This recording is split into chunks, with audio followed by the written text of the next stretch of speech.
Hello, everybody. Welcome to the Hybrid Ministries Tech Forum. This is our third week, and it's getting pretty exciting. Last week, we had a real interesting and exciting interactive interview with minister and music director from the Silver Spring Church. We talked about their virtual services and how they're moving towards hybrid services, and the discussions that are happening between the worship staff, the minister, and the board, and the tech crew and the music director.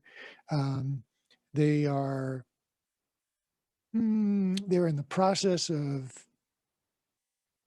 announcing guidelines for how they're going to open. They are just starting to talk about whether what their services are going to look like. So they're early on, like a lot of us are. And along those lines, we'll be talking about, for the first half of our show today, we'll be talking about doing the needs assessment that we've been discussing, and the contest that we announced last week. Needs assessment is a very useful document for planning your journey, your roadmap. That begins with asking the question, why are we doing this? Why do we need to do this? What's our motivation? What are our goals? And then can start to address, how do we reach those goals? What do we need to do to get there, both technically and personnel and finance-wise as well? So we'll be talking more about that. We'll be taking a closer look at what goes into the needs assessment, what kind of questions it asks, and the answers that you can get from that, and what a consultant or contractor might get out of that. So that'll be a first half of our show. The second half of our show is going to look at the various technical subsystems that go into producing a live webcast, and how they can all be controlled separately. Like, there's a sound system, there's a video system, there's a projection system, and they all have their own controls, and would take their own people to for each one to control. Or you can have them under an automation system, a control system, something that interconnects all of these different systems together, that makes operations much easier, much simpler, and needs fewer people. So that'll be the second half of our show. So to look at needs assessment, we're going to put up two documents, and we're going to provide links to those in the Discord that address the needs assessment. One is an overall outline, and another one is an actual form that can be filled out. And I'm going to hand this over to Mark Plukas on our panel to start addressing this and tell you more about it.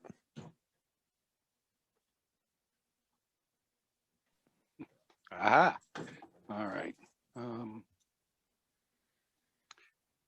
The needs assessment, as we talked about last time, focuses on the questions that you need to bring to the congregation, the minister, the board, et cetera, to find out what it is they actually want to do as a congregation. You never really go in with guns a-blazing saying, buy this, buy this, buy this, because you really don't know what technology to apply to the needs.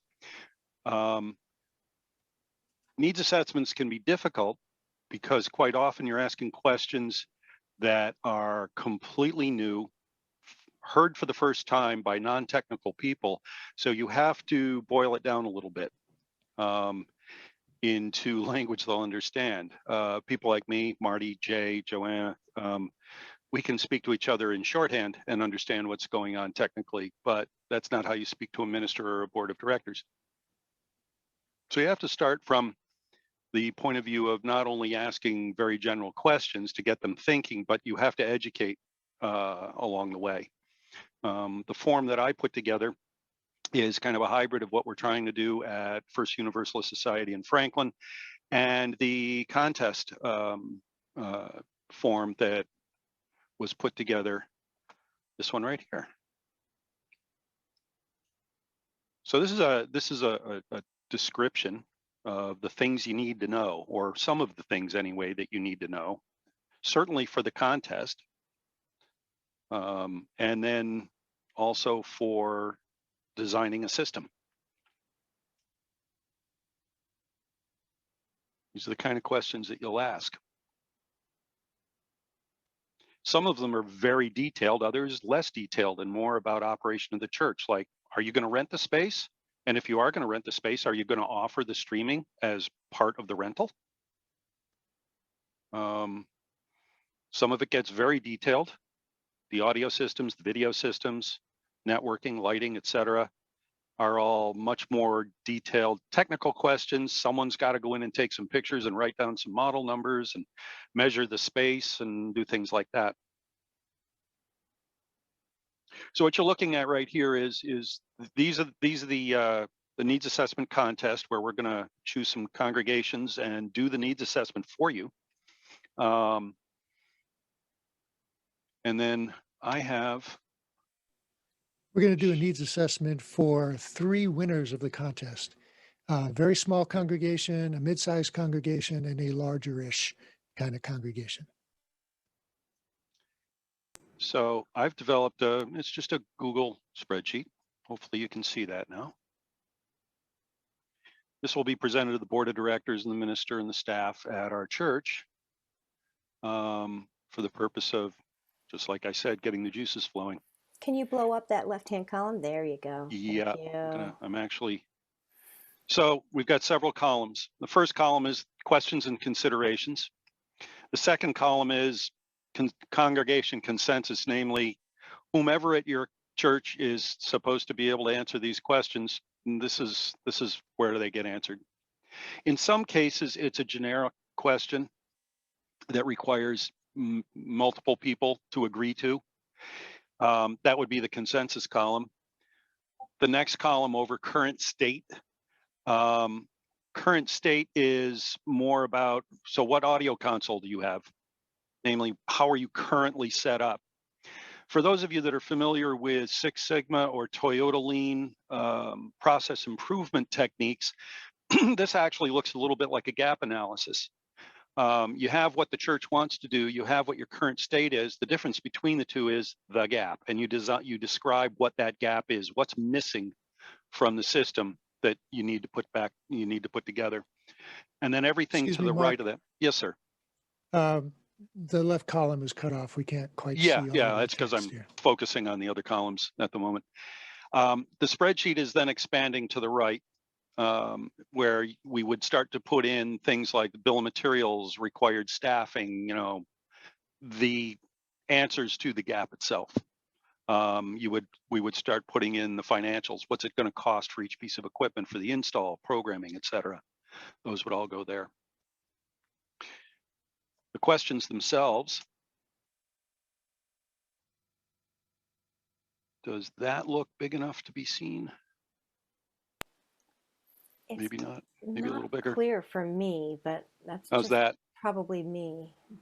It looks very clear on my screen. Yeah, that looks good now. It's just me. Yeah. Okay. So right away, we talked about this before. Do you want to be broadcasting, namely you're just sending stuff out and that's it?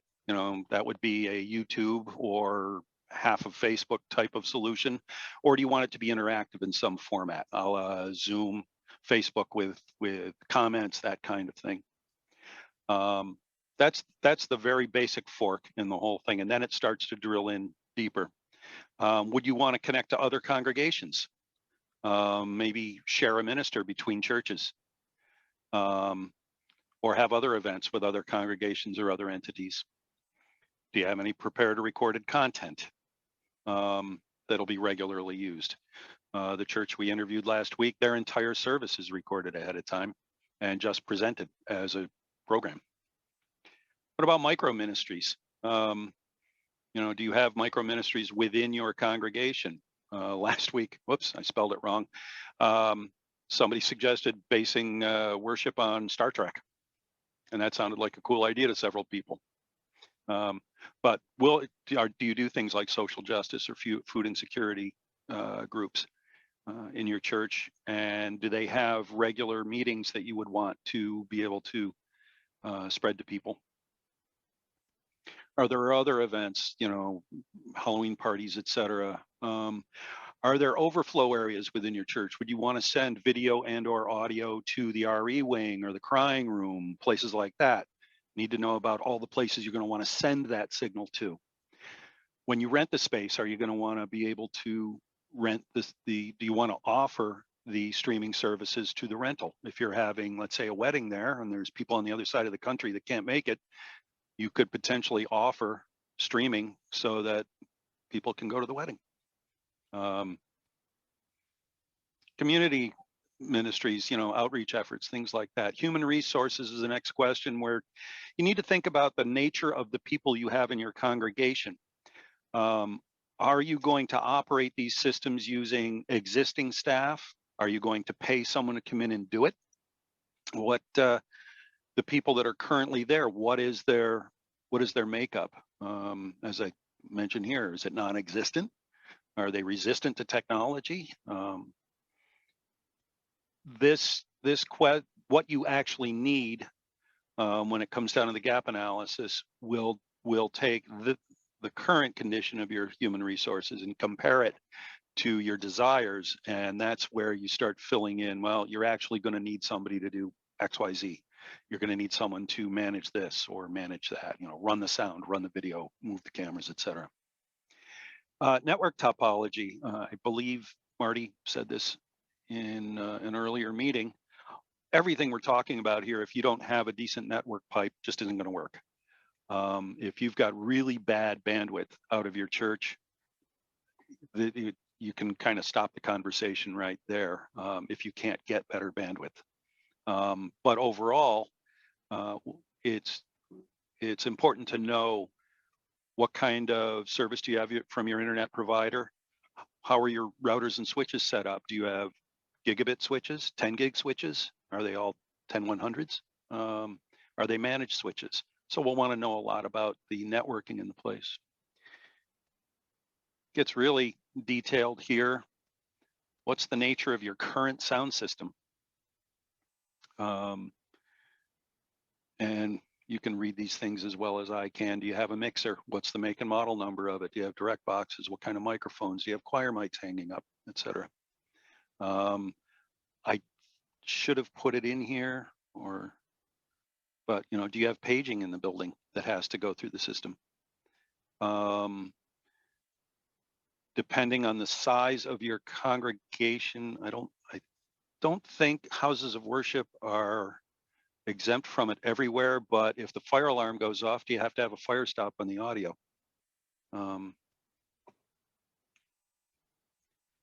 Video systems. Interesting questions like, do you have an ASL interpreter standing in the front of the room that should be seen on the broadcast or in one of the windows? What's your current lighting look like? Is it a couple of fluorescent fixtures over the room, or do you actually have something that resembles theatrical or focused lighting? Worship and music formats.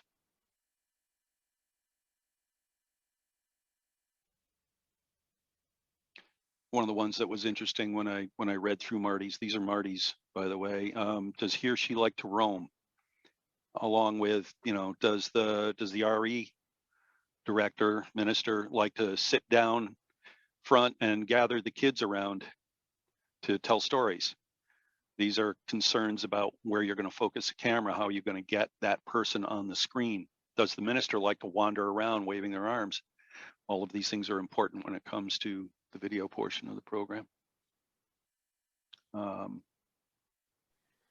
Yeah, especially when you're choosing cameras, right? Absolutely.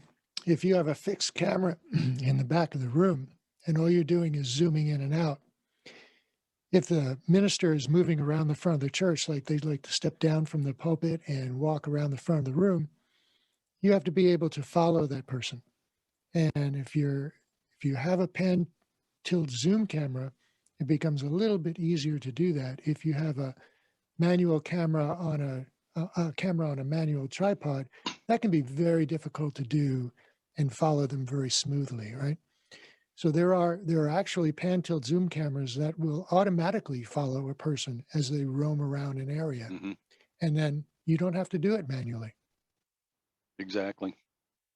The cameras with artificial intelligence can actually do a very good job at determining what's a human versus what's a piece of furniture or the drapes blowing around, and can maintain focus on the person, not the drapes.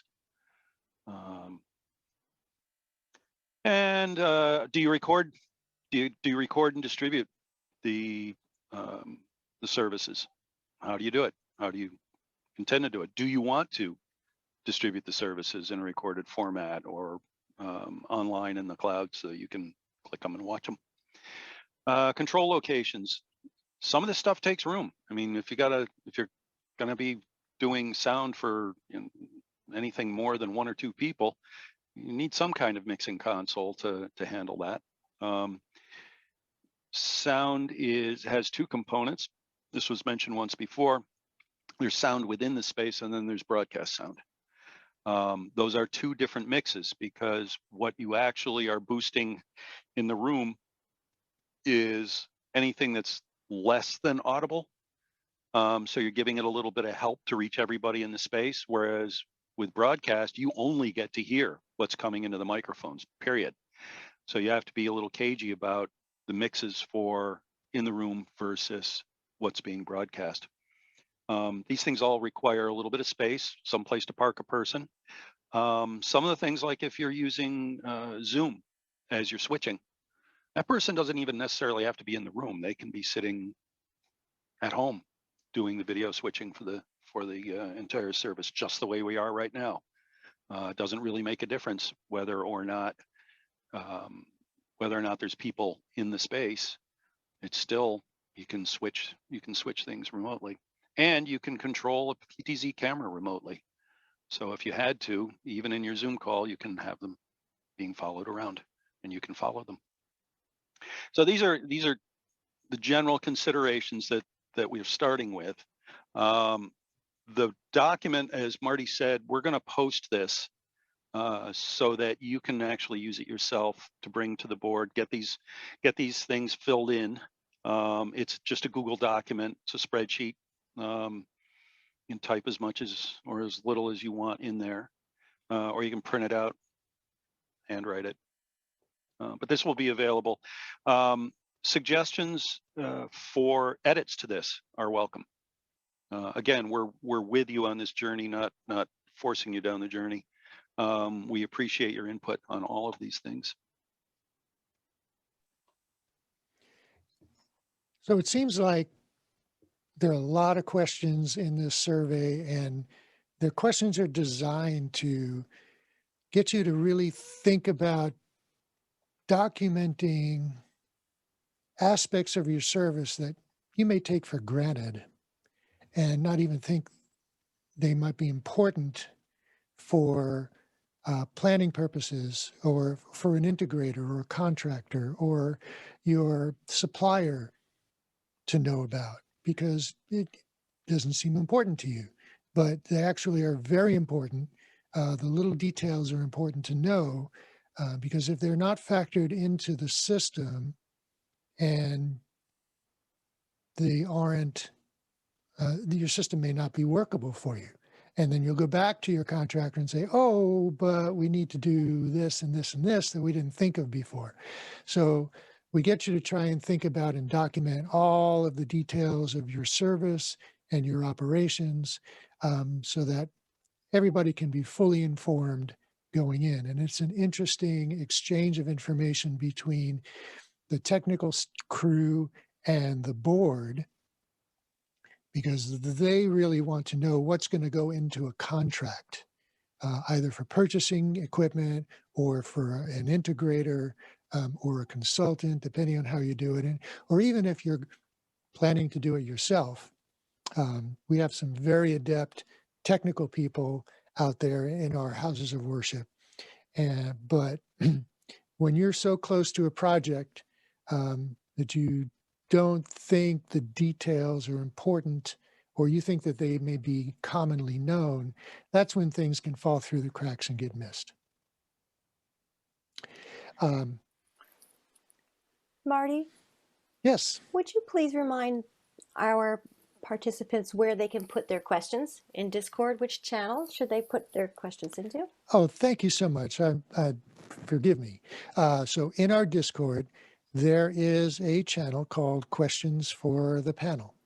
And please, we are here to answer your questions. So if you would like us to discuss it, that's where you would put your question. There's another channel called Zoom Zoom chat channel. Zoom chat channel, where you can discuss things amongst yourselves and put in non-comment questions and suggestions and ideas, right? So let's keep the questions for the panel, just questions for us. And let's go.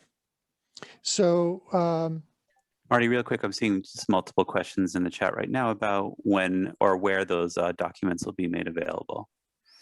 I know you mentioned, but could you say that again? yeah, absolutely. Actually, the There answer, is- I need to polish that document a little bit. So hopefully by tomorrow, the one that I was showing will be posted. And I'm going to put it in the Discord, the link to it in the Discord under strategic planning, how to talk to the board about resources. And That we'll seemed also like- put a reference to that in the announcements channel. Because we're gonna put the contest guidelines in the announcements channel. There'll be a link to that. It's a Google Doc, and Mark's questionnaire is also in Google, right? Yes, it is. Oh, there is actually under strategic planning, there's also a channel called needs assessment, and the link will be there as well. Yes, good. Okay, so that's where it'll be posted as soon as it's ready. The contest outline will be in there this evening after the show. And as soon as Mark's is ready for prime time, probably tomorrow, Yep. It'll go in there as well. Do we have any other questions?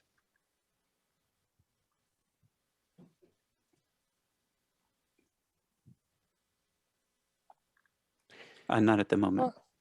All right. So, so now that we got you thinking about all of the different aspects of your service and all of the different subsystems, like what it tell us about your sound system, tell us about your mixer, tell us about your internet service, right?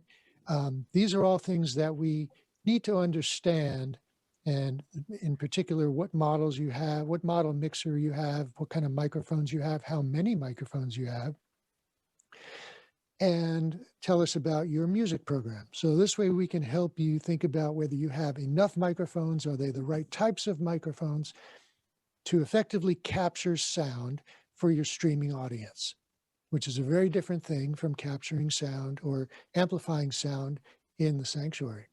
And we need to look at the mixer and how your mixer is configured. How many channels are you currently using? How many channels are available? What kind of output busing do you have? Because you're going to need to do some modification for adapting your mixer for streaming as well as for amplifying in the room. So we want to take a close look at all of that, make sure that your equipment is going to be suitable. Can we rearrange it and reconfigure it to make it work for you, or do we need to look for an upgrade? Your lighting system. So when we're talking about video, one of the most important aspects for capturing good video is lighting, right? If you don't have good lighting, you can't have good video. And some of the things about lighting is front lighting.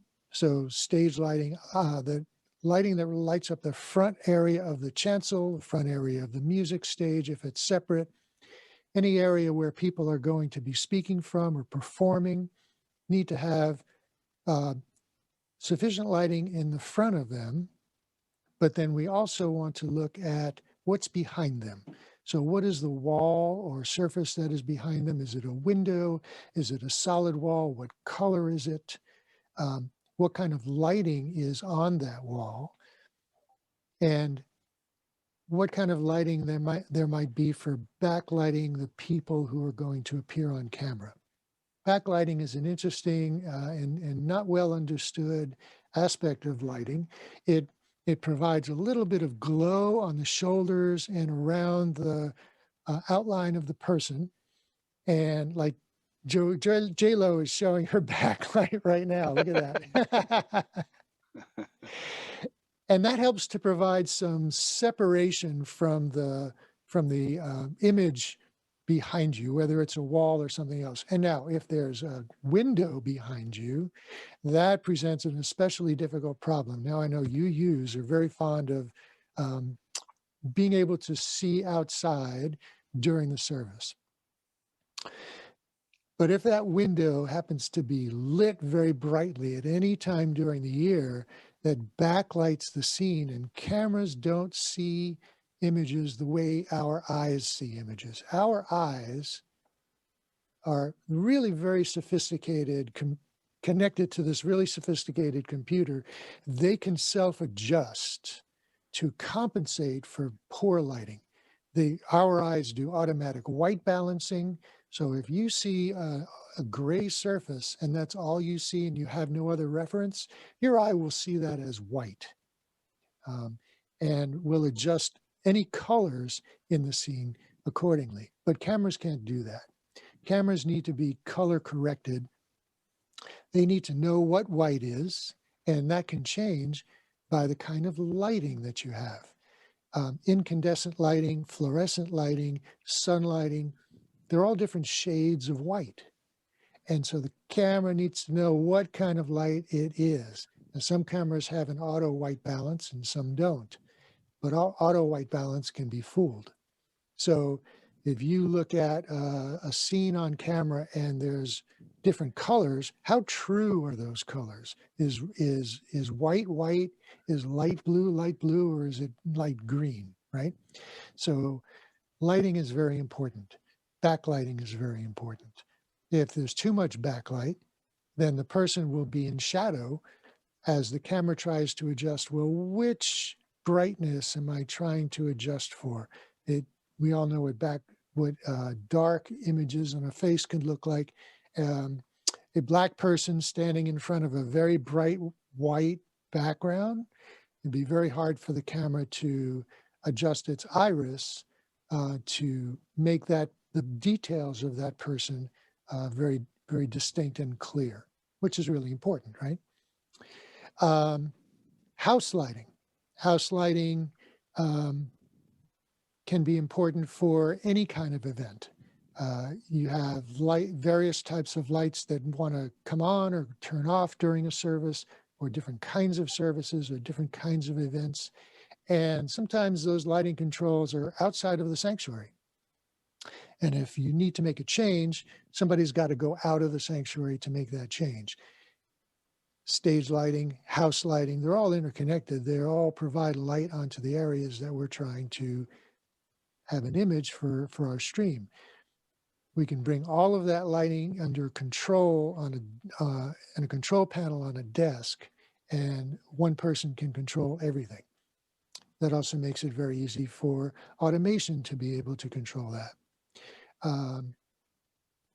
So let's see, so cameras, sound, lighting, all these different things are subsystems that can have a person responsible for controlling each of them.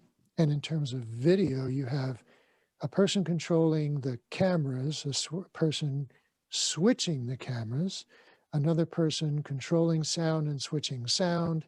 There's a lot of people that go into these things. But if we bring all, so let's take a look at something here. I'm going to put up, if we can spotlight this. This is just a sampling of the various systems that can go into a sanctuary: sound, video, lights, climate control, computers, projection, also there. And each of these things have to be controlled separately, but we could put all of them under the control of an automation or master control system to make functioning easier. So I have, let me come back to here. Now I have this little box here. It's called a Stream Deck. And it's a series of, in this version, is 15 buttons that are completely programmable. I have, on this one, I have my camera here. My screen share is here. I have a couple of mute and unmute buttons. I can program any function into this that makes it anything that I want available at the push of a button. If I want to show different screen shares or different images, or if I want to switch between cameras, I can do that. If I want to mute or unmute me, or if I want to mute or unmute you, I could actually program that into the Stream Deck.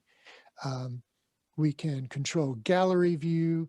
We can control speaker view. We can do lots of different things. So Mark is preparing to share a screen of his, and we're going to go into. I was trying to show them a big picture of the Stream Deck, and there are Stream Decks. Zoom disagreed with me. This is a 15-button Stream Deck. There are larger Stream Decks that are 32 or 36 buttons. I forget. I think it's 32 buttons. And there's a little tiny one that has 6 buttons, and you can use more than one, right?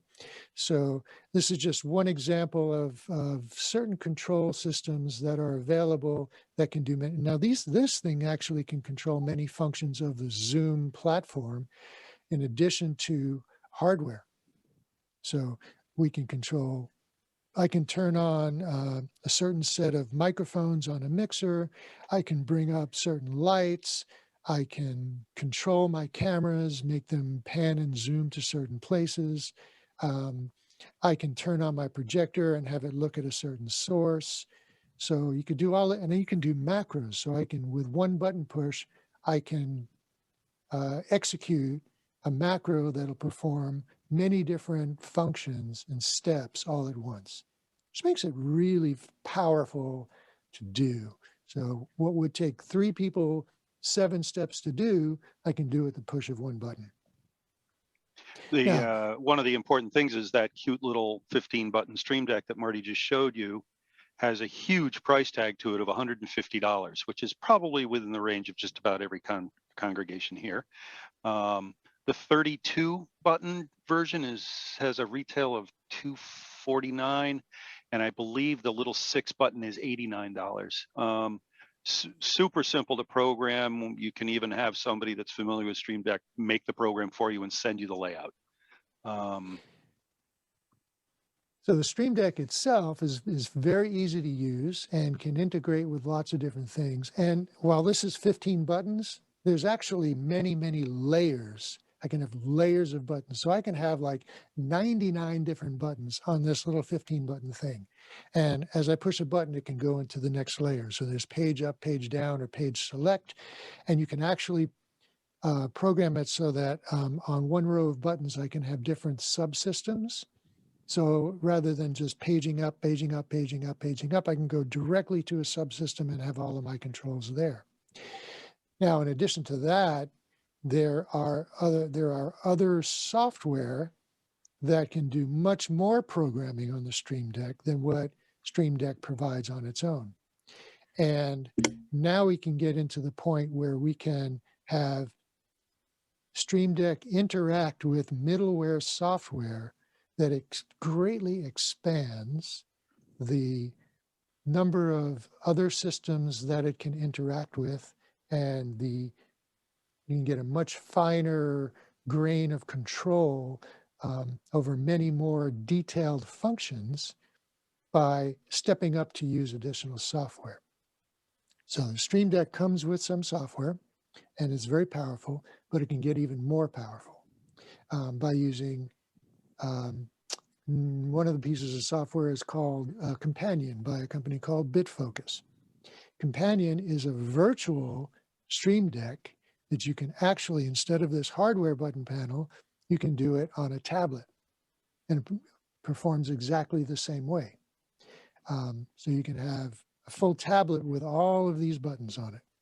Plus, it can also interact with another piece of software that we're beginning to work with called Zoom OSC, which in turn can talk to, send information to, and receive information from the Zoom platform, which is how we're doing muting and unmuting and switching, controlling gallery view, spotlighting different people. So that's coming down the pike. And then you can also interface with more common control systems that Mark is going to talk about. And if you're ready to do that, Yeah. take it away. Marty, just I classify control systems for this purpose as 3 categories. At the lowest, cheapest level is you're using Zoom, you're using the features that are available in Zoom, a couple of cell phones aimed at, let's say, the candles or the chalice, maybe a laptop focused on the minister, and you have a couple of people that are managing your service in Zoom with Zoom tools. That's it. That's a control system. That's probably the cheapest one you can do. It doesn't necessarily give you all the features you might want based on what you hear from the minister, et cetera, about their desires. There's a middle category. Marty just spoke about just one of the many products that are available in that middle category. Stream Deck. I call these semi-pro products, where they're inexpensive. They have lots and lots of cool features. Take a little bit of time to learn them and learn the quirks of them.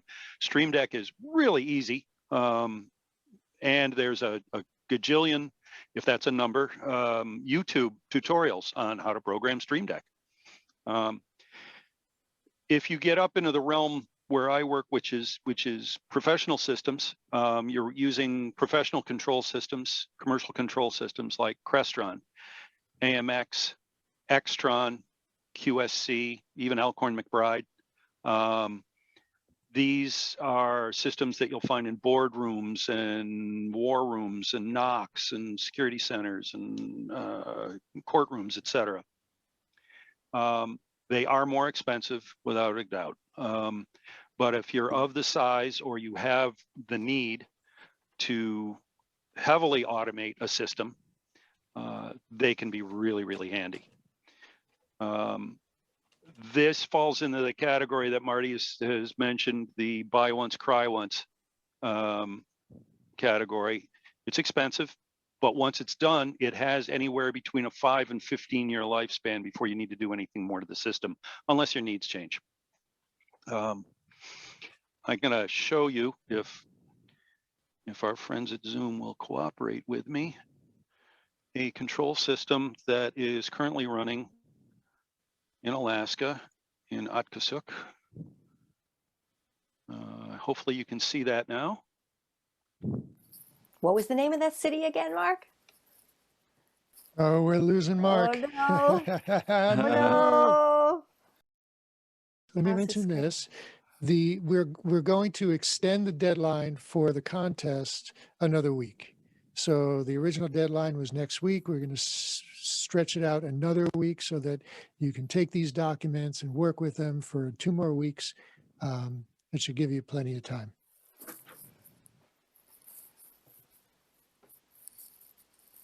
I'm an I- audio guy. Yeah. Yeah, well, Coincidentally, way when it you started goes. talking about Alaska, you froze up. So. Oh, okay. Am I It's all back my and am I fault. sharing my screen? Yes. Yes. Yes, Yes, and you yes. are. Marty, you wanted to switch to taking a few questions, or do you want me to forge on with No. this one? Okay. While we were waiting for you, that's all. So there's a little Presbyterian church in Barrow, Alaska, which is about as north as you can get in the United States. You're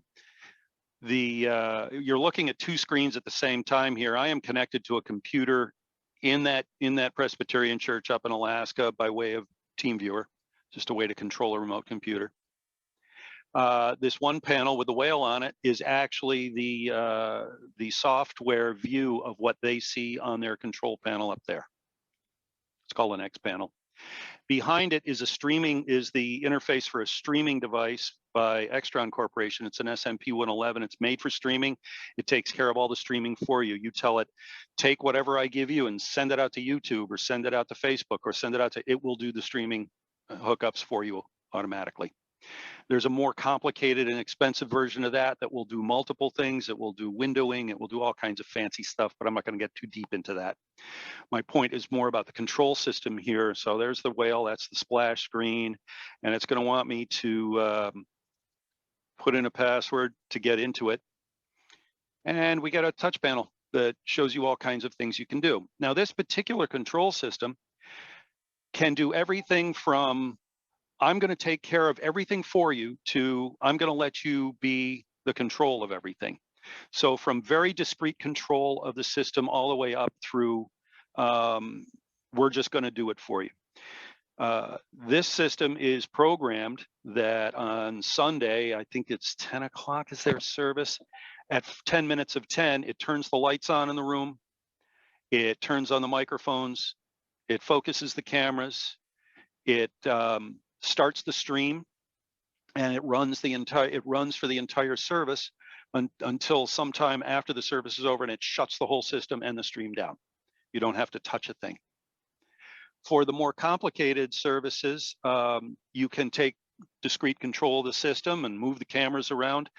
On some of the services, the owner of our company, who's the one that installed this because he likes going to Alaska a lot and he spends time up there, he'll call in to the system just like I am right now from Rochester, New York, and he will run the entire service from Rochester, New York. They have several different presets. If you want to manually say, hey, we want to do a full broadcast, you can just come in, poke full broadcast. It sets it up as if it's a worship service.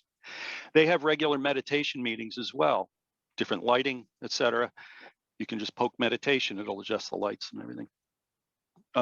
So they defined for us the things that they routinely do, and we put in presets that will do those routine types of services.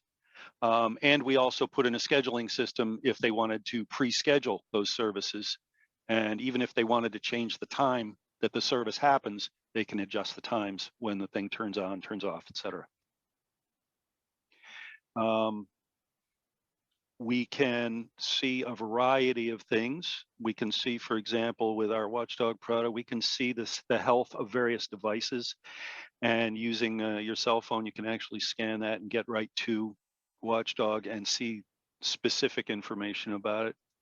I can mute the microphones. I can mute the speakers. If the stream is running, this on-air light lights up. I can control the lights in the room. Turn on the lights, Mark. I think I'll turn on the lights so you can see this cute little Presbyterian church in Alaska. In the left-hand side there, that's actually, you can see just a little bit there. That's a camera in the back of the room aimed at the chancel. I'm going to click worship. And it's going to go to the lighting system, and it's going to turn all the lights in the room. Woohoo! And that's what they look like. And as you can see, I can adjust the lights in various areas. If I go to meditation, for their meditation, they want just one spotlight shining down in the center. And that's what you get, is that picture right there. And now you know that the church sexton is cleaning up, and he's wondering, what the hell is going on? We actually, funny side story, we actually had to put in because we did some occupancy sensors in there so that we knew when people were in there and could turn the system on. We had to do some fancy footwork because, as it turns out, the secretary for the church has to walk through the sanctuary to get to the ladies' room. And every time, and she's older, she makes that trip frequently. So the lights were going on and off all day every time she would walk through. So we had to come up with some very fancy rules for the system about when is someone actually there. But as you can see, I can take the altar spotlight and I can ramp it up. We can make it brighter, dimmer, we can turn it off. There's a mural spot. The mural's actually in the back of the room. That's not going to show us anything. And there we go. We just dimmed that down to nothing. But as you can see, I can mess around with their lighting system from here in Franklin, Massachusetts. Let's hit all off here and just kill the room. I have discrete routing controls, so I can send various video sources to various places. I can choose a different camera. I can look at what's on, I can take the content that's on various PCs and route it. We have broadcast presets. I'm not going to go into all the details of what all these buttons mean. You know, it was designed by and guided by the church's needs, and they helped define how they wanted this to work. The controls down here where it says local recording, etc., the recording type, those are the controls for this streamer in the background here. We just extended all the controls to this over onto this panel, or not all of them, but the ones that they cared about are all over on this panel now. We even have a volume control that sits there all the time to ramp the volume in the room up and down based on occupancy.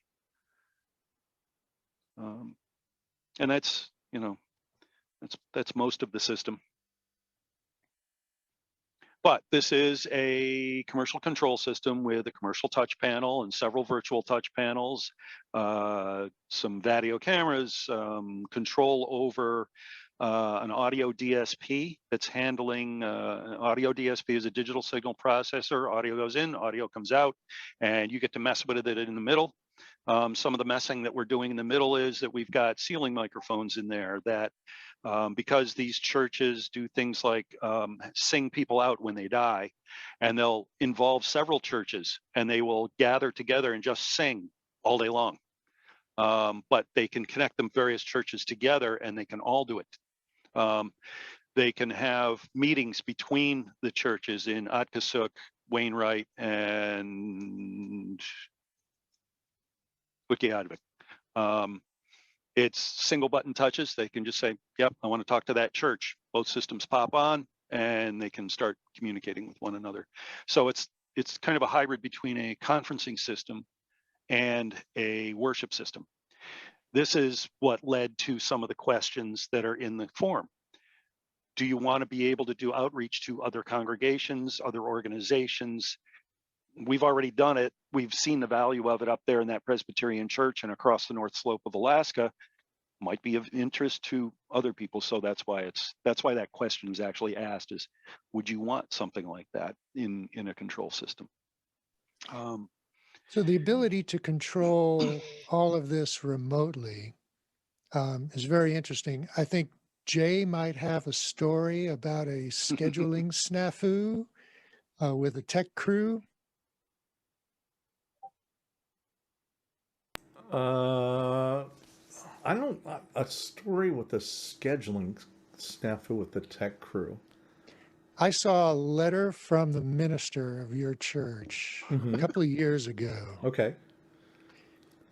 So, all right. It's conceivable that it was a scheduling snafu to do work in the sanctuary.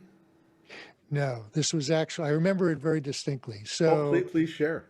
common, you know, an everyday Sunday, you know, I think it was, you know, I don't remember what time of year it was, but everybody's gathering in the sanctuary and there's no sound tech there at all. And so the minister is like, well, what are we going to do? We have music, we need microphones. This is a large sanctuary. There's nobody, I don't even know how to turn this thing on. And it was at that point that he fully started to appreciate his tech crew. And that church has a very good tech crew. They're very knowledgeable people, and they have a fairly complex system with a digital console and processors and almost a concert level speaker system. And so he wrote this letter that gave full appreciation for people who volunteer in church, who do tech, that they really are underappreciated, especially, but you don't really notice them until they're not there when you need them. So if this system or a system like this had been available, it would have taken a phone call to anybody on the tech team to say, there's nobody here. There's nobody here. What can we do? And they said, don't worry about it. I'll take care of it. I can control it from my home. And I do that for some of my clients. That sounds like an older iteration of us, but to that point, the couple of things came to mind. One is that I think we talked about this on the Discord, and I think we talked about this in one of our in one of our live chats, that that your sanctuary may be used for multiple purposes. During Sunday, you might have a complex technical worship where you need hands-on, and Monday maybe there's a public meeting that's going to be called by somebody in government or an NGO or one of your local groups in your county or city. And when those things happen, if you don't have a staff that can take time off and come over and set those things up, you're kind of in a position where you're either not going to have a functional system, or you will have less than you need, or it can impact people. So I think even in the larger, more well-equipped sanctuaries, there always needs to be sort of a B mode of operation that doesn't require somebody highly technical to put that system into operation. We've done that in our current sanctuary. We do it, similar to what Mark just showed you. There's a touch panel, and that touch panel simply routes microphones to a different processor, completely bypasses the mixing board, and literally anybody, anybody could literally operate it once you've been described what the buttons do. Our custodial staff does that, and for most meetings, you don't need anything elaborate. So, fair point. And no matter what you do with the system, if you don't have people who know how to operate it to the level of performance that you require, right? It's meeting the expectations of the congregation, meeting the expectations of the minister, to make sure that you're delivering, a good service. You don't want microphones going into feedback. You don't want people doing anything in the dark. You want to make sure that the content goes up on the screen. If you don't have the people who know how to make it work, it's a problem. And if you really don't have people, then you need to invest a little bit in automation to make sure it all happens. Sorry if I was long-winded with that, Marty. No, not at all. It was very helpful. And that just makes me think that it doesn't really matter what size the congregation or the sanctuary is. Even small congregations could benefit from something that is extremely easy to use for people who aren't trained to use it. And even the ability to have remote control doesn't necessarily have to be very expensive or complicated to implement. Right. The smaller the system, the easier it is to implement automation. And with the kind of communications that are possible over the internet today, with all of this remote software that has really come out of this COVID experience, everybody is frantically working on developing software that can be operated by remote control over the internet.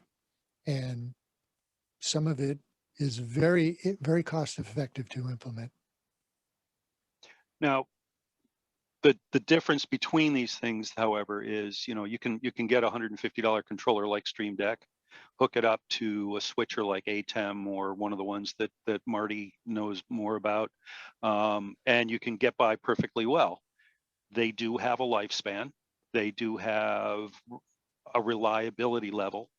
The system that I just showed you is, again, commercial gear. It's made to operate like process control equipment. It's hardened. It's made not to break. It has a lifespan of between 5 and 15 years without ever needing any attention. The technicians on this group will always encourage you to spend as much as you possibly can to get as close to broadcast gear as you can, but that's ridiculously expensive and unrealistic. So we're going to try and help you find where you fit. If you can afford good gear and you buy cheap gear, well, you're accepting that you're going to spend more money in human resources to keep it running, rather than just having it done once, programmed by professionals, and it just flies all the time. So there's trade-offs in all of this, and those trade-offs, as was mentioned, have to match the expectations of the congregation. When I was selling hi-fi, I thought everybody in the world had to have a really good stereo system. How could you live without having the best stereo system possible in your house? And here I am at 64 years old, and I'm perfectly happy with background music. I don't sit and critically listen anymore. My expectations have changed. And that's the same here. The expectations of the congregation will guide what they have to spend to meet them. So I'd be interested to hear what our attendees have to think about all of Yeah. this. Write in your questions. We're here to talk with you. I see that there are some people that are a little concerned about the size of their congregation being able to afford or implement something like this, and that's what we're here for. And that's why there are integrators all over the country. Somebody is going to be near you who can help you with this, and if they aren't equipped to help you with this, they're free to contact us, and we can help them help you. Marty, what's an integrator?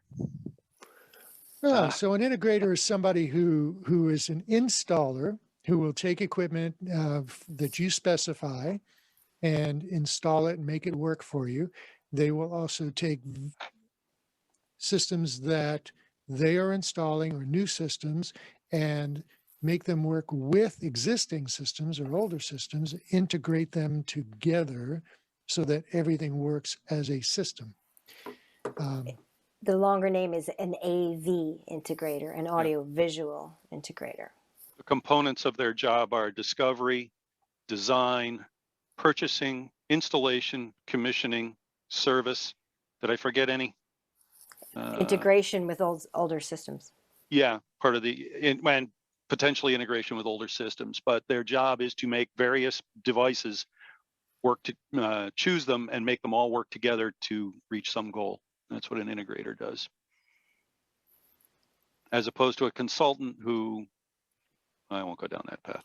Yeah, well, so there are a couple of different ways to get to having an integrated system. One is you could work directly with an integrator who's got the ability to work with you, do the system design, and then from design, budget, quote, and then fabricate, install, commission.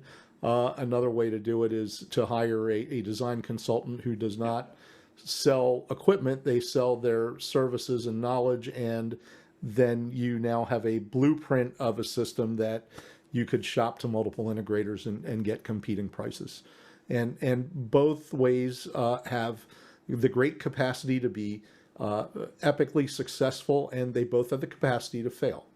And I would say the easiest way to find out which combination might work is to find out who the successes are and look for those folks that have demonstrated that they meet the expectations of the people whose services are utilized.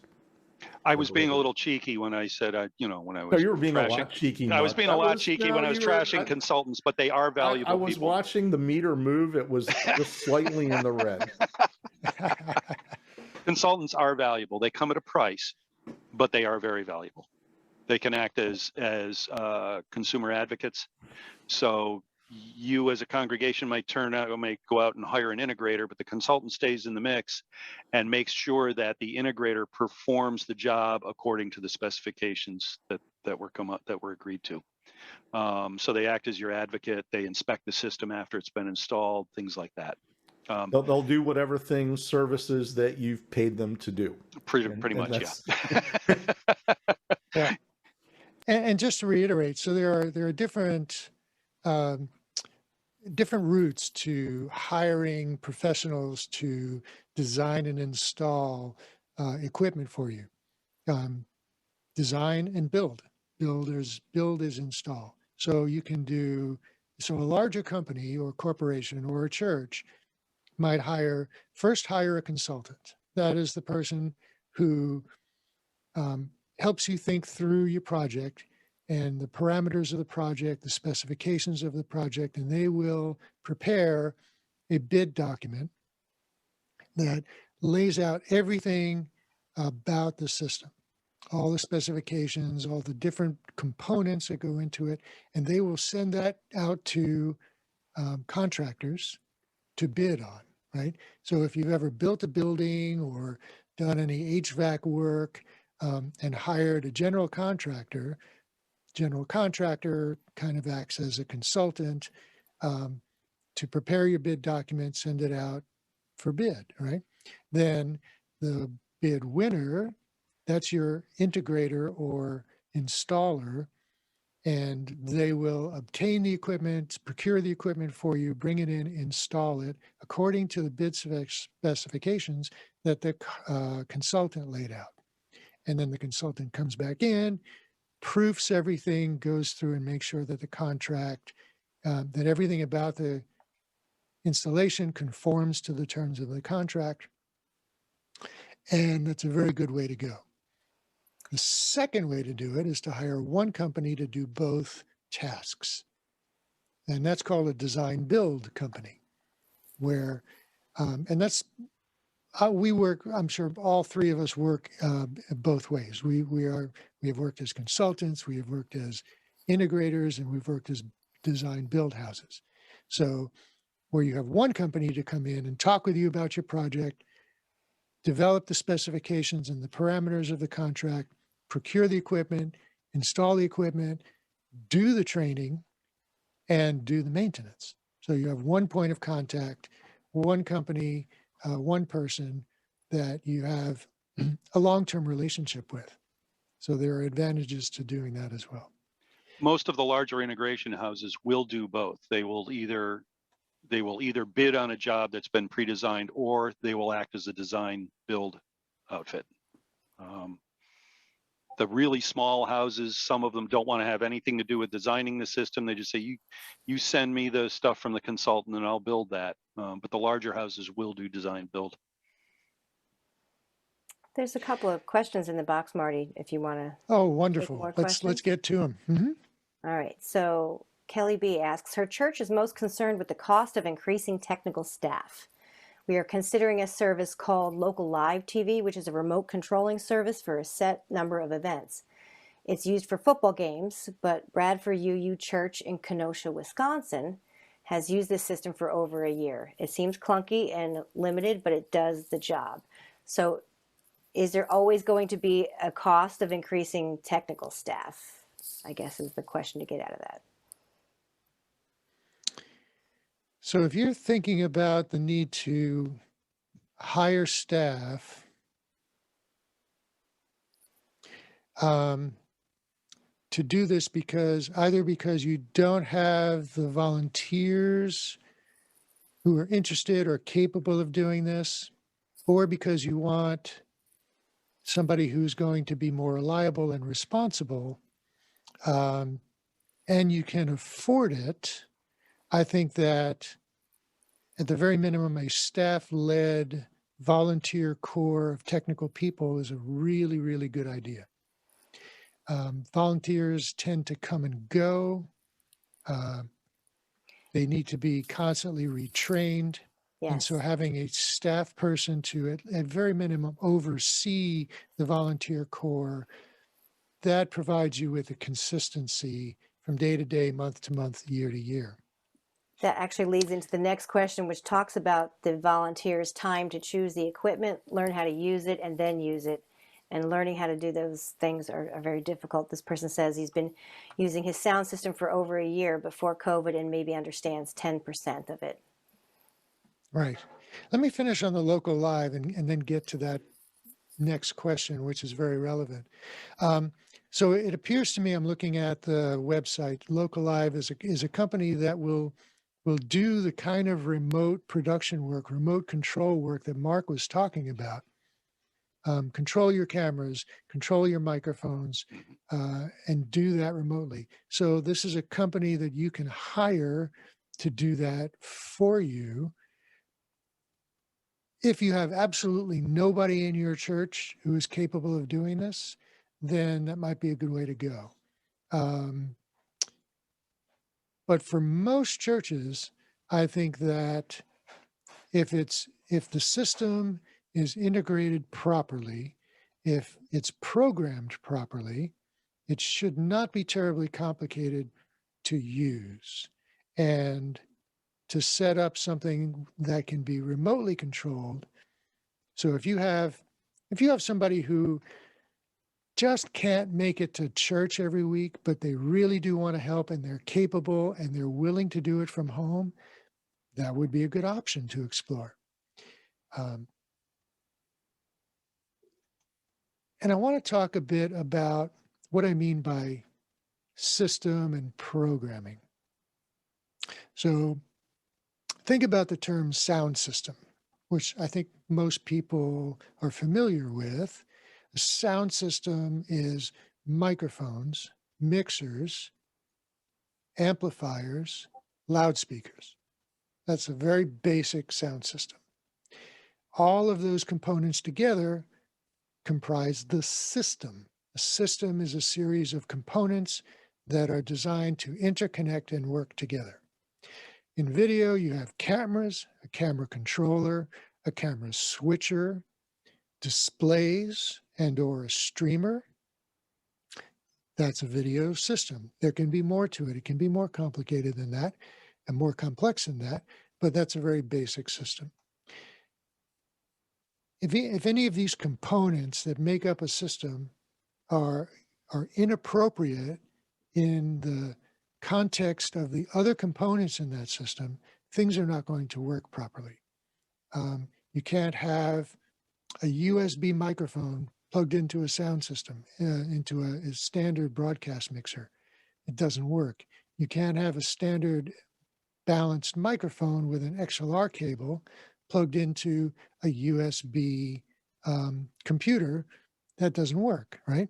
So you have to have the appropriate components connected properly and have your components programmed properly. Like a digital soundboard can be programmed a million different ways. It has to be programmed to be easy to use and appropriate for what you need to do. So the concept of system. And when we talk about integrating new equipment into existing equipment, we want to make sure that everything is going to be capable of working together, which is why when we talk about installing new cameras, we have to ask and consider all of the existing systems, such as existing sound and all of that. Now, repeat that question again for me, if you would. Sure, but we could also move on to the next part of the chat and let Jay elaborate on wireless microphones if we would like. Well, we had a question, and it was important, and I wanted to address it's from Keith Miller at Paint Branch, Maryland. He's most worried about volunteers' time to choose the equipment, learn how to use it, and then use it. Mostly the learning. That he's been using his sound system for over a year, and he maybe understands 10% of it. Go ahead, Mark. I ran a course at our church. I taught 16 people the basics of audio, from the transmission of sound, propagation and transmission of sound, human hearing, right up through how to find the sweet spot on a guitar amplifier, how to properly mic a flute. And it included the A#1 skill, which is how to do an over-under on a cable wrap. But most audio consoles are set up functionally the same. The channel strips across all manufacturers look essentially the same. The subs, the masters, the sends and returns all work essentially the same. Jay might be willing to do it too, but I'm more than happy to run a Discord video session that shows you the basics of an audio console and the features that are there and what they're typically used for. I don't like doing lessons that say always put this button here and this button here, and you're writing frantically because if something goes wrong, you don't know what to do. I'll show you how the device works, and from there you can go ahead and apply what you've learned about that audio console. So if you're only getting about 10% of what's in that console, I'd be more than happy to run a little session for anybody that wants to learn the basics of audio consoles. Jay has way more experience in live mixing than I do for much bigger venues than I've been in. But I'm happy to impart my knowledge as well. No, well, and so you should. You have a lot of it. And just so everybody knows, Mark and I worked together for, I don't know what the span of working together was in terms of years. Yeah, I think it was 6 or 7 years. 6 or 7 years. Yeah. So he's an expert in many things, including audio. But I want to go back. There was a gist to that question I thought was really important to answer, and it's the resources used to choose the equipment, then learn how to use it and how to set it up and use it. And I would say if I don't think it's a great use of time necessarily for you to have to learn how to become an expert in things that you may or may not have access to, and then design a system or have to make these choices and pick the gear yourself. I think that's literally your time is valuable. We have so many heartbeats in a lifetime. And now it's great if you want to go to the effort to learn how to do it so you can be expert and adept and get the greatest performance out of any piece of gear. And to Mark's point, once you've learned the basic principles of a mixing console, they really scale up, from the small analog mixer. A lot of those same, things that we do in digital are really just emulations. We're doing things that we've done in analog, and we're building our system, out of bits instead of, necessarily discrete analog circuits. The point is that if your time is precious and you want to make the right decisions, you want to bring in some help. Don't necessarily take that on your own to have to, there are things you can build because you want to craft them, and it's important to you to build something with your own hands. Maybe you're a woodworker, maybe, and you have the skills to build, a really nice piece of furniture. Do you necessarily have the time to build a whole house full of furniture? Or, so some of the things, if you want to do this out of passion and love for the art of audio or the art of video, or just to be, a master of all the technologies that your congregation uses so that you can mentor other people, I think those things are great. And I would certainly not discourage anybody from really digging in and learning how to do things. But not if it impedes your progress to building the system you need so you can deliver the services to your congregation. Absolutely. Now, I happen to know that Keith has an X32 mixer, and he was trained on how to use it to the extent that they need it to work. That's what I mix on. It's a great board. Yeah, I love it. Now, when it comes to looking for new equipment and deciding what to buy, as Jay was saying, don't worry about doing that yourself. That's what the three of us are here for. But I can say that when I go to do an installation at a church, I am more than willing to have volunteers from the church help me to do the install. And when that happens, they gain a much deeper understanding of the equipment and how it's connected and where everything is than if I were simply to train them later. Now, I do extensive training, but it's up to everybody at the church to participate in the training, which can be challenging. But I make training available to every install, every customer. It's just built into the contract. And when I have people from the church help me do the install, that I like that because I get to know the people, they get to know me, and they get to know where all the bodies are buried when the system goes in.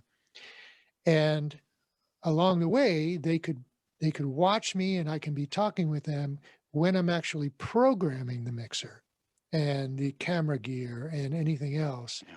which is also very valuable, even if they don't quite understand every little thing that I'm doing.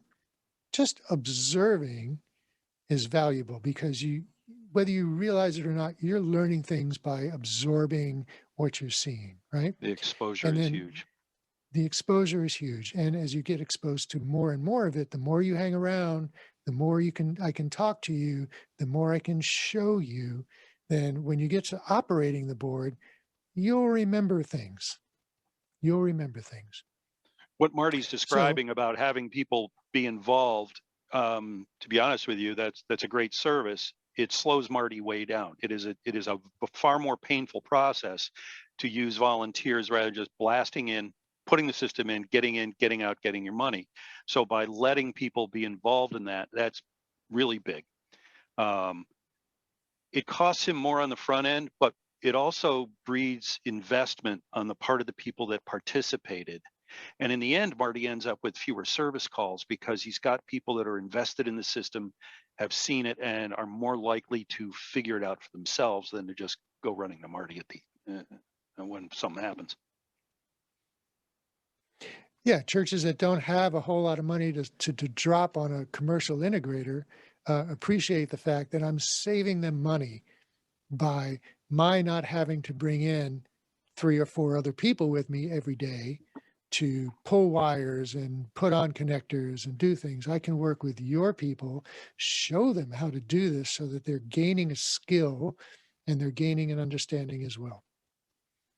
And there are integrators in all of your neighborhoods that would be receptive to behaving like Marty does. You just got to seek them out. Some will be concerned about liabilities. Certainly. Yeah, but I make sure to spend time with people when I assign a task. I make sure that person understands what the task is and how to do it before they do it. I don't let them make mistakes and then have to go back and fix it. That doesn't serve anybody's purposes very well.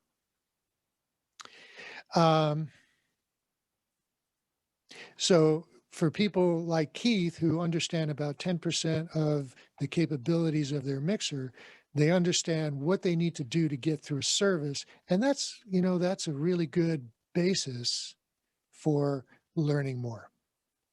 So when you have that motivation to learn more, gee, I really would like to know how to do something different. That's when you call me or you call your integrator, and I can talk you through some things over the phone. I can even, if it's set up properly, I can even log in from here, from my office, to your mixer, and we can both be operating it at the same time. Yep. Okay, what was the next question, J-Lo? It was about wireless microphones and how an integrator might assess that. Let me read it to you. Wireless microphones, how many are possible? What's the spectrum with today's technology? Should or do designers use a spectrum analyzer to scan the space to see what can fit? And should they do it at least once at the time of regular services? This is a J question. Absolutely. Yeah, that's what I. Absolutely. How many are possible? As many as you want. Yeah, I mean, did you watch the Super Bowl? all of those performers on the field during halftime were wearing wireless microphones. Now, to get to that was very complicated. And yes, Spectrum Analyze, they hired a crew just to manage wireless microphones and just to manage the frequencies for those wireless microphones. And it's not just microphones that are wireless. Cameras were wireless. Your monitors are all wireless. Tons and tons and tons of wireless. And it's all possible, but it's very complicated. Poof goes to Marty. You just Poof. lost Marty. Well, Jay, I'm sure you have a high-fly overview of wireless mics. You can continue. Well, so to Marty's point, let me just caveat. Yes, there's it's unlikely that any UU congregation is going to need to get into the numbers of wireless microphones that are capable, for example, on Broadway, where you have 50 to 80 wireless microphones operating simultaneously. But the other caveat to that is that the wireless microphones that are used for those types of events are a magnitude of 10 to 20 times more expensive than wireless microphones that you would, that you might routinely use acquired through a systems integrator. As far as frequency coordination, wireless manufacturers generally have give you the ability via a website to advanced frequency coordinate. So they're going to look at things like what TV channels are what are broadcast channels, how far away are you from those broadcast channels, and what they'll do is they will then run some calculations to give you a basis for how many microphones in different bands and spaces can be used together at one time. So you can get to a place where you can get a pretty good idea of how many are possible. And wireless microphone receivers these days, a number of them that are network enabled, the manufacturers will provide you with spectrum analysis software. It's a download from the website. You can use that to perform your own frequency scan. It's not something you'll probably have to do routinely unless, maybe you're in a really high RF environment like Chicago, downtown, New York City. Urban environments have a lot more RF interference because there are a lot more wireless microphone users and other bandwidth happening at the same time. But I would say if you're in a typical, suburban area, it's pretty straightforward for you to find out how many microphones you can put together at one time, and you can do that. The wireless microphone technology has come a long, long way from when I started in the audio business in terms of reliability, audio performance, etc. So it's easy to get to that answer is what I want to say. This is one of those topics where I do always advocate for buying the best you can possibly afford. You can go buy a really cheap wireless microphone and, every cop car going by is going to interfere with it. Don't go the Mr. Microphone route. Get a highest quality microphone wireless rig you can. Stick with manufacturers like Shure, Sennheiser, outfits like that. And in the Shure line, don't cheap out for the bottom of the line gear. Go swim upstream. For a typical kit that's a single channel, and the kit comes with both a handheld and a lapel microphone. Only one can be used if you have one receiver, but typical price range is around $1,500 for that. It's going to last you for a very long time, and it's not going to be messing up on you constantly. It'll last a long time unless the FCC comes back and takes and buys the frequencies. Yeah, they keep doing that. We've had to replace ours twice now because the FCC keeps selling the bands to cell phone companies. So my eye on the chat sees a question. Can one receiver manage more than one wireless mic?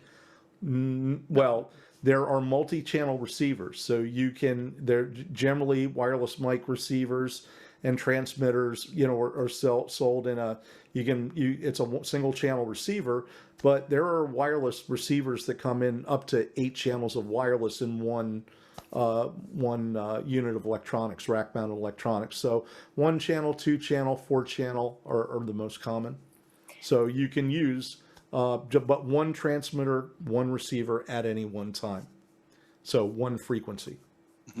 Before Linda McPherson's question gets buried in the chat, I just wanted to put this one out there. She says she's curious as to hear about the installation and systems.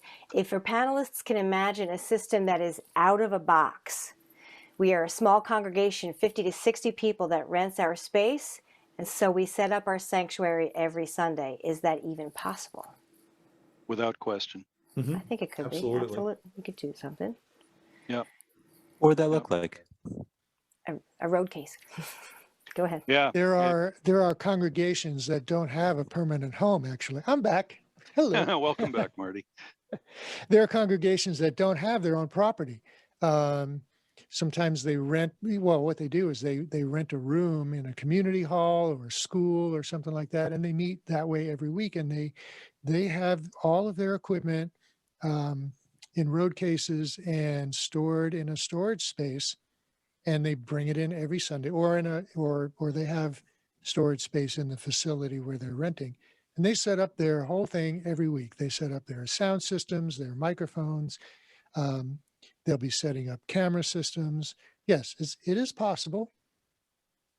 It's more work because it takes time to set all of that stuff, and then before the service and make sure that it's working, doing the tests, and then to tear it all down and pack it up afterwards. It's also much more critical that the systems are assembled and configured in a way that makes it easy to set up, right? Think of it this way. You have 12 microphones on stage. You don't want to be running 12 75-foot wires from each microphone back to your mixer. You want to have a stage box that has one wire that goes back to your mixer.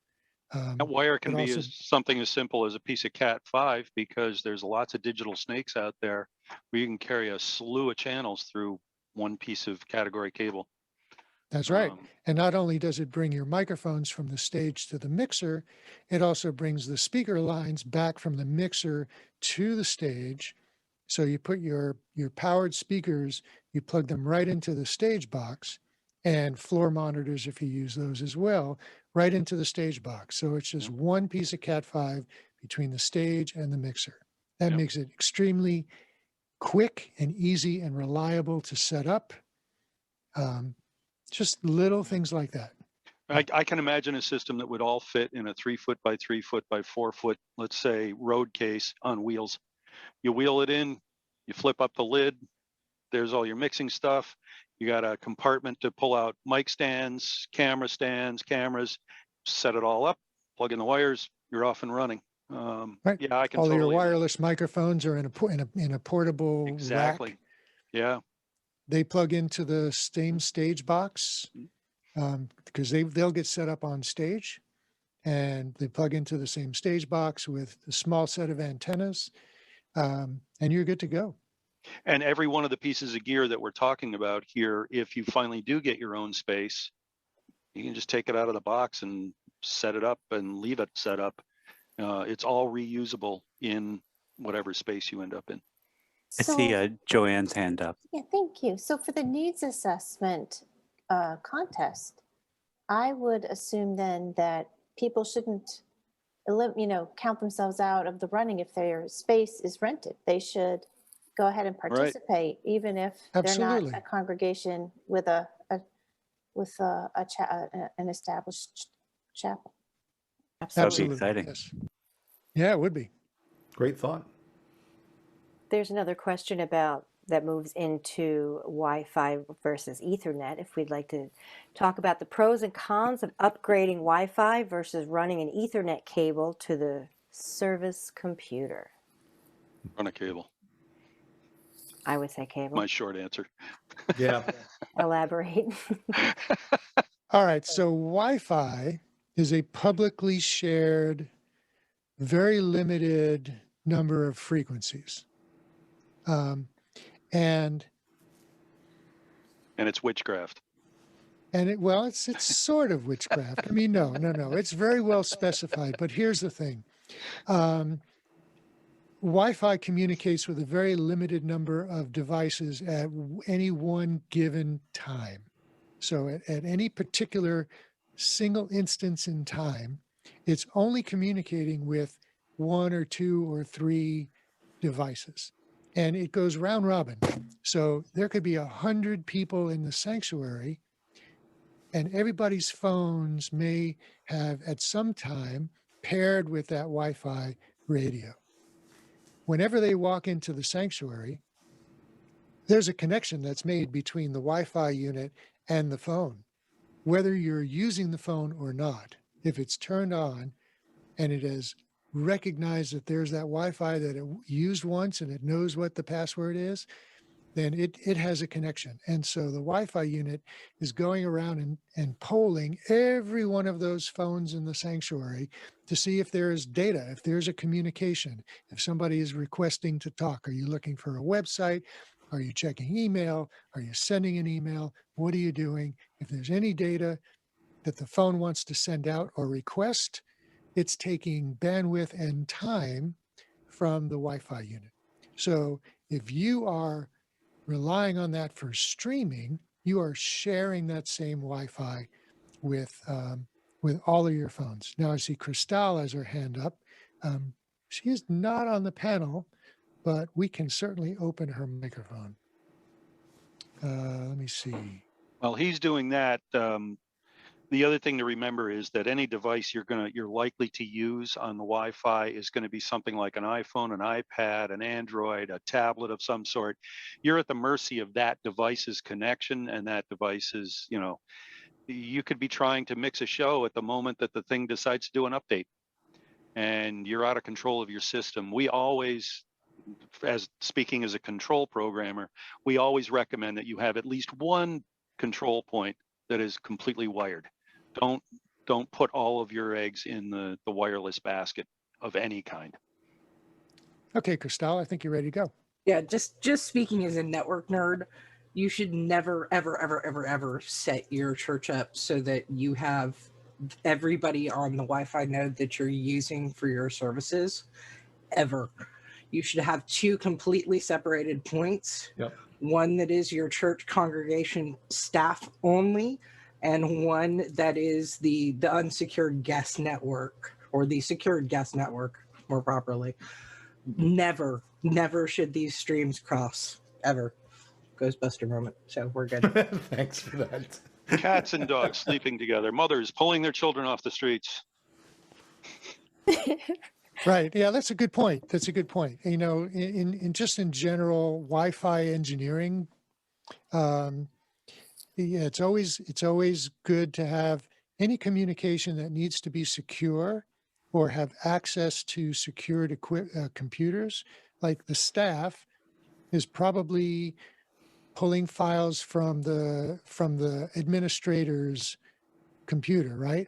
Have access to maybe financials or membership database or mass email, something like that. You don't want those resources to even be discoverable, let alone accessible by your general congregation and your Jay your has a visitors. comment, I think. Well, yeah, and this kind of goes somewhat to the point.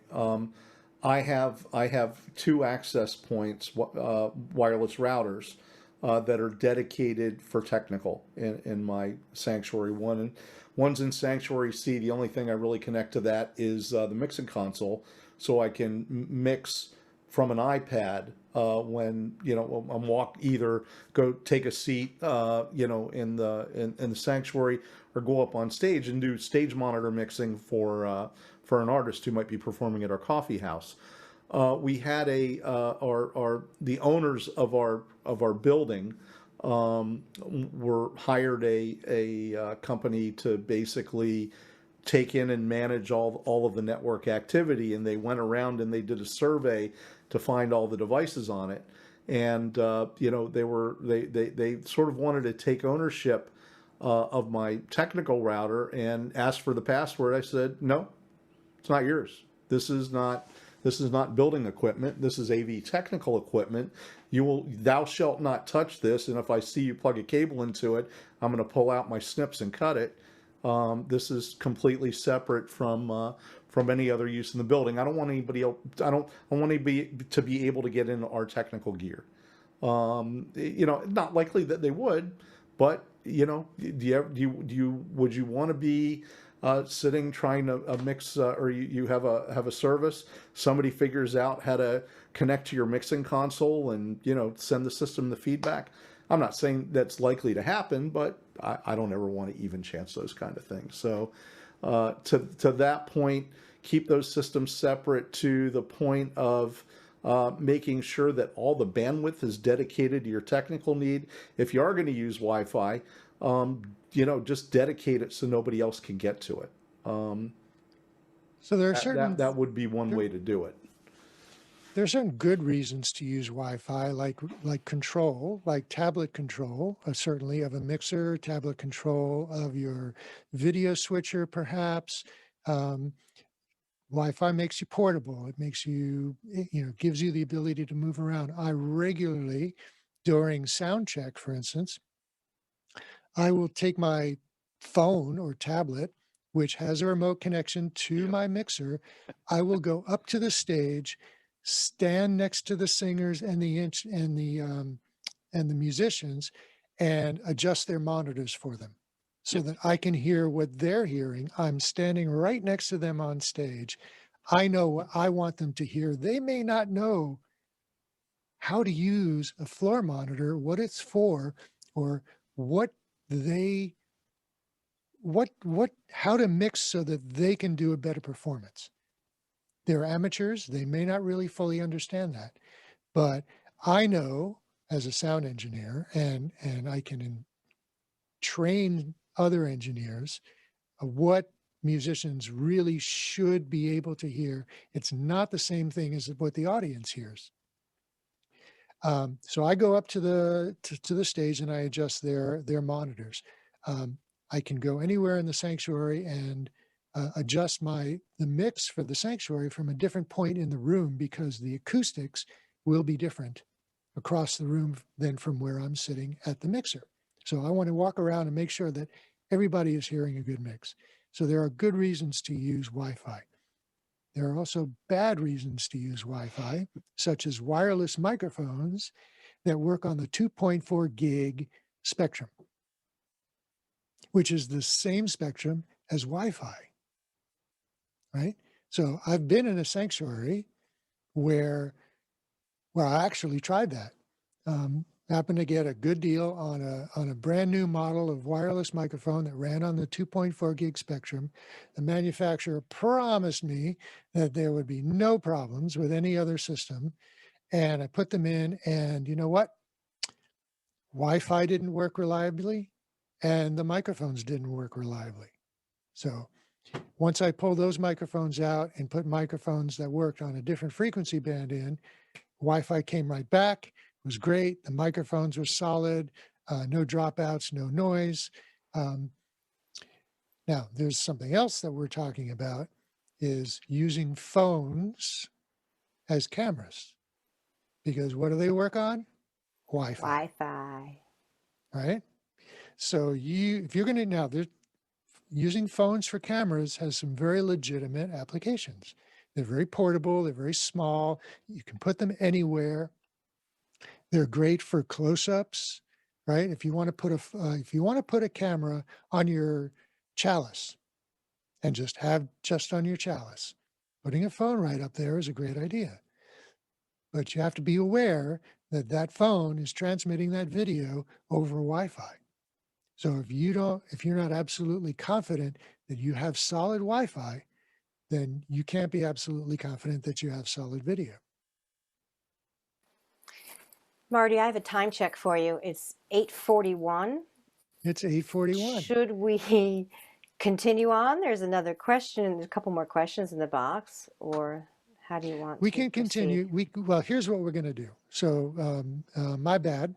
The format that that amongst the panelists have decided on is an hour and a half for the formal show. So that would end us at 8:30. When we promise to take a short bio break, we end the formal part of the show. So we'll stop the recording at 8:30. In this case, it'll be 8:42. And then we'll come back after like a couple minutes, and we'll just have an open discussion where all of the attendees will have the capability of opening their microphones, and we can have a really nice discussion without the burden or the coordination or the of the Discord. So why don't we do that? Anybody who wants to take a short break, you can. Anybody, you can stick around. Yeah, we're not going anywhere. We'll be right here, but we are going to stop the recording now. And before we And, stop the recording, just put out the new deadline for, oh, what's the new yes. deadline for It would be the appropriate. contest? It would be appropriate to end the show, wouldn't it? Thank you for keeping me honest. Okay, so the contest outline and structure document will be in the announcements channel on the Discord later tonight. The marks outline and questionnaire will be in the needs analysis channel probably tomorrow afternoon, as soon as he gets a chance to finish it up. The deadline for the entries will be 2 weeks from today. So Now, here's what's going to happen. March 4th. March 4th. And then what's going to happen is we're going to take the entries, the panelists, all the panelists will review them. We'll come back and discuss them and look at the merits of each one. And we're going to select 3. One congregation that has a seating capacity in their sanctuary of under 100 people. One that is 100 to, I think it was 300. It's in the document. Sure. And then Mid-size is 300 to 800, right? After that. So very small, small, and mid-size. right. Okay. So very small, small, and mid-size. So the mid-size would be 300 to 800. I don't think, well, if there's any churches that have a capacity that is larger than 800, let us know. We'll be certainly happy to consider it. I didn't think there were any because if you're that large a church, you may already have your stuff together. But I don't want to rule anybody out. We're here for everybody.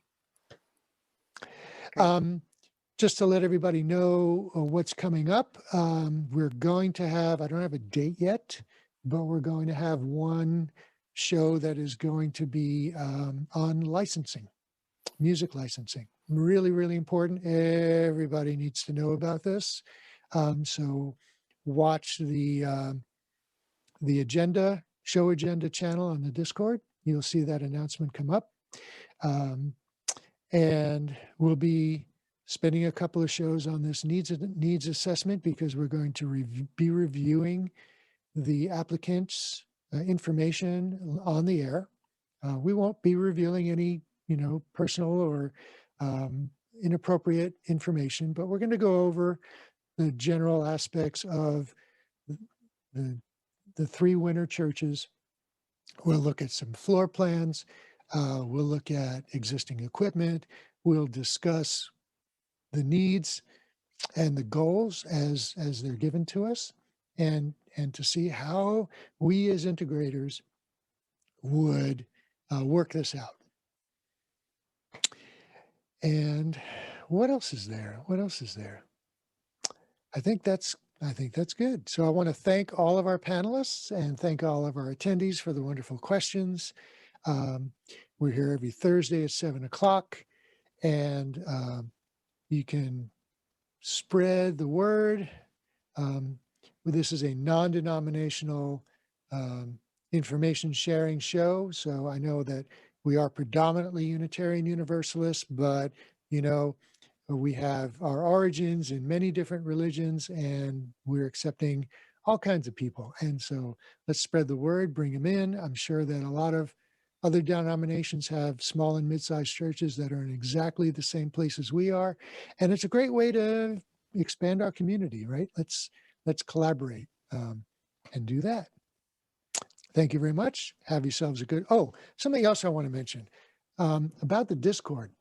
We have the opportunity, and the panelists are now talking about doing it, and we'll make some announcements where we can do live discussions, voice and video, on the Discord during the week at odd times. We can also do live trainings on the Discord. So Mark was talking about doing an audio training. I've been talking about doing an audio training. We can do that on the Discord very easily.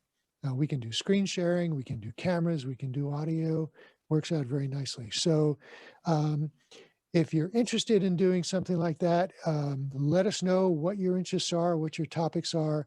Let us know in the message to the hosts channel, and we will schedule something. All right. I hope that's, I think everybody would like that. So adios. Have a great week. See you next Thursday.